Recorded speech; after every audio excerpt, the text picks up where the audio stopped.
వానాకాలం సీజన్ మొదలు కాకముందే రాష్ట్రంలో నకిలీ విత్తనాల మాఫియా పంజా విసురుతోంది. పత్తి, మిర్చి, వరి విత్తనాలు పెద్ద మొత్తంలో ఇతర రాష్ట్రాల నుంచి దిగుమతి చేసుకుని ఎరువుల వ్యాపారుల వద్ద నిల్వలు చేస్తున్నారు అక్రమార్కులు. రైతులకు ఆఫర్లు ఇస్తూ అమ్ముతున్నారు. ఇక మరోవైపు రైతులకు నకిలీ విత్తనాలకు అవగాహన కల్పిస్తున్నారు వ్యవసాయ శాఖ అధికారులు.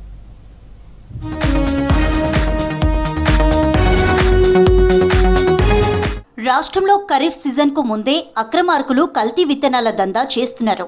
సరిహద్దు రాష్ట్రాల నుంచి మన రాష్ట్రంలోకి దిగుమతి చేసుకుంటున్నారు. మేడ్చల్, రంగారెడ్డి, ఆదిలాబాద్, భూపాలపల్లి, ములుగు, నారాయణపేట, సిరిసిల్ల, సూర్యాపేట, భద్రాద్రి కొత్తగూడెం జిల్లాల్లో నకిలీ విత్తనాల అమ్మకాలు జరుగుతున్నట్టు గుర్తించారు అధికారులు.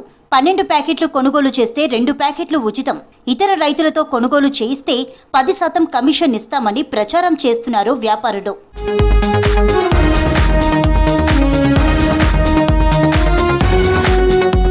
జిల్లాల్లో నకిలీ విత్తనాల ముఠా పోలీసుల చేతికి చిక్కింది.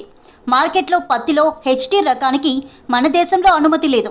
వీటికి అధిక రసాయన మందులు చల్లి రైతులు రోగాల బారిన పడుతున్నారని ప్రభుత్వం నిషేధించింది. కానీ దిగుబడి ఎక్కువగా ఉంటుందని కొందరు గుట్టుగా ఈ రకం విత్తనాలు విక్రయిస్తున్నారు. మరికొందరు ఆన్లైన్లో అమ్ముతున్నారని గుర్తించారు పోలీసులు.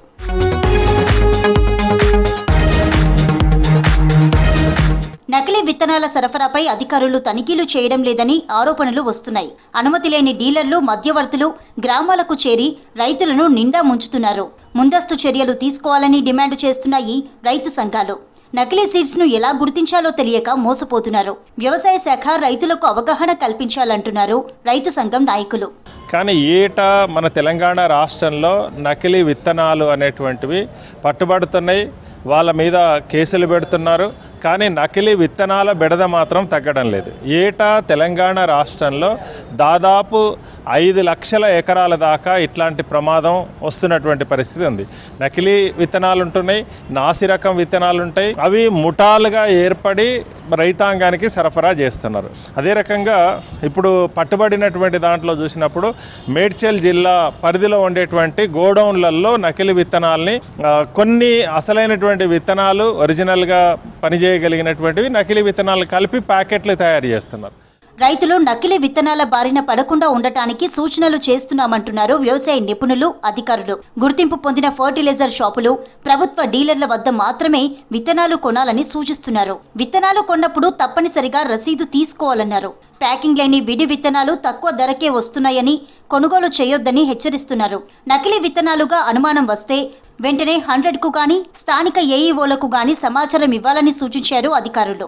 కేవలం ఆ రైతు ఆ ఎకరం వరకే కాదు, మొత్తం ఆర్థిక వ్యవస్థ మీదనే లక్షలాది ఎకరాలలో ఇట్లాంటి విత్తనాల వల్ల పంటలు దెబ్బతింటే మొత్తం ఆర్థిక వ్యవస్థ మీదనే దాని ప్రభావం ఉంటుంది. ఏదో ఎకరమో 2 ఎకరాలు కాదు కదా, లక్షలాది ఎకరాల మీద దీని ప్రభావం ఉంటుంది. చివరికి కొన్ని సందర్భాల్లో ఏమవుతుందంటే విత్తనాలు వేస్తారు, ఎరువులు వేస్తారు, పురుగు మందు వేస్తారు, అన్ని రకాలుగా సస్యరక్షణ చర్యలు అన్నీ తీసుకున్న తర్వాత చివరికి కాపుకు వచ్చేటప్పటికి ఇబ్బంది అవుతుంది. వీటిని పరిశీలన చేసి ఇట్లాంటివి రాకుండా చూడాల్సినటువంటి బాధ్యత ప్రభుత్వం మీద ఉంది. లేకపోతే గనక వీటిని అరికట్టకపోతే గనక రాష్ట్రానికి, రైతాంగానికి, వ్యవసాయానికే కాదు మొత్తం ఆర్థిక వ్యవస్థకు కూడా నష్టం వస్తుంది. కల్తీ విత్తనాల పట్ల రైతులు అప్రమత్తంగా ఉండాలని సూచిస్తున్నారు వ్యవసాయ శాఖ అధికారులు. ప్రభుత్వం కూడా నకిలీ సీడ్స్ అరికట్టేందుకు టాస్క్ ఫోర్స్ కమిటీలతో తనిఖీలు చేయిస్తోంది.